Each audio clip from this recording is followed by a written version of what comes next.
È un'impresa assai ardua quella di ricostruire la figura di Pietro Furgiune, un personaggio dalle 1000 interpretazioni, capace di incarnare lo spirito popolare, i suoi malcontenti, la sua creatività. Ma chi era Pietro Fullone? Un umile pirriaturi, ossia lavoratore della pietra. La sua fama poggia sui tanti aneddoti che diedero vita alle proverbiali sfide tra i poeti, che lo videro sempre trionfatore sull'avversario.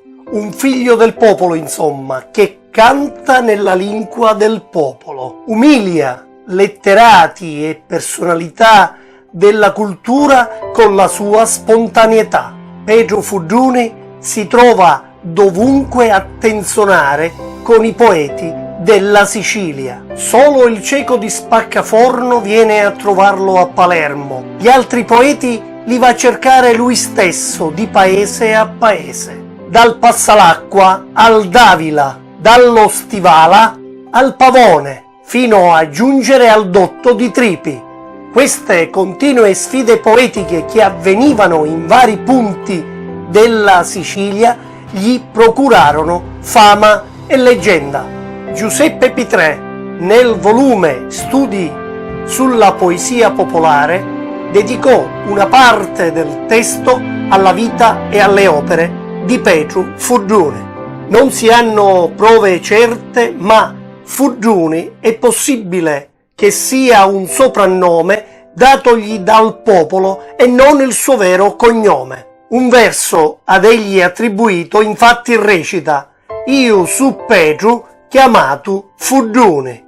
La grande produzione poetica di Pietro Furgiune a volte fa sorgere qualche fondato dubbio. Come poteva un modesto artigiano col giornaliero problema di sbarcare il lunario accettare di competere costantemente con questo o con l'altro sfidante poeta? Pier Giuseppe Sanclemente, pseudonimo Giuseppe Galeani, medico molto noto e apprezzato a Palermo, nel suo libro Le muse siciliane spiffera un giudizio assai poco lusinghiero nei riguardi di Furgiune.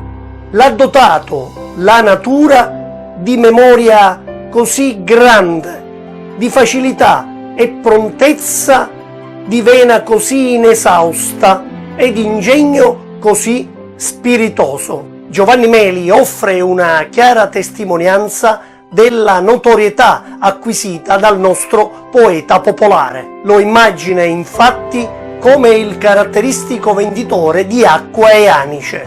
A Pietro Furgiune dedica quest'ottava. Pietro Furgiune, più chiano chiano, giranno con una bozza picceridda, io bagnanno con il gotto in mano.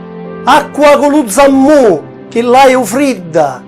Io, quando vitti lo mio paesano, l'abbrazzai, lo vasai in una mascida, iddu mi dette a vivere e contente mi fece delle 1000 complimenti.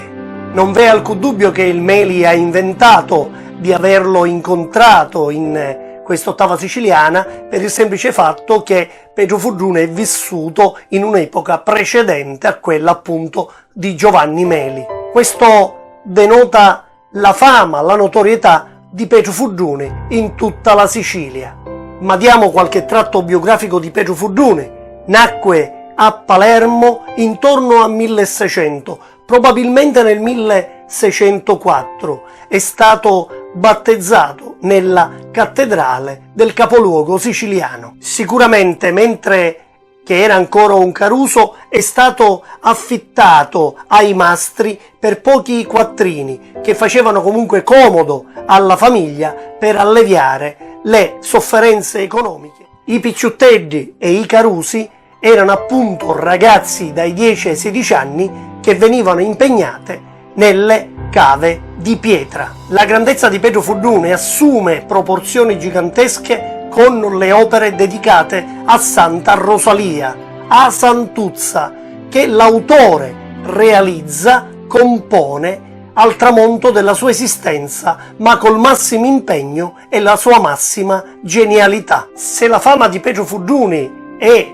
arrivata ai giorni nostri con uguale freschezza, significa che il popolo ha tanto amato questo poeta, ma soprattutto lo ha apprezzato nelle sfide poetiche, dove, ricordiamo, riusciva a trionfare sempre sull'avversario. Memorabile l'epitaffio della sua sepoltura. Pedro cu Petra la vita ampiao, dagli anni Petre di quando nasciu, la Petra a Pedro già lo sustentau, la stessa Petra a Pedro lo sciudiu.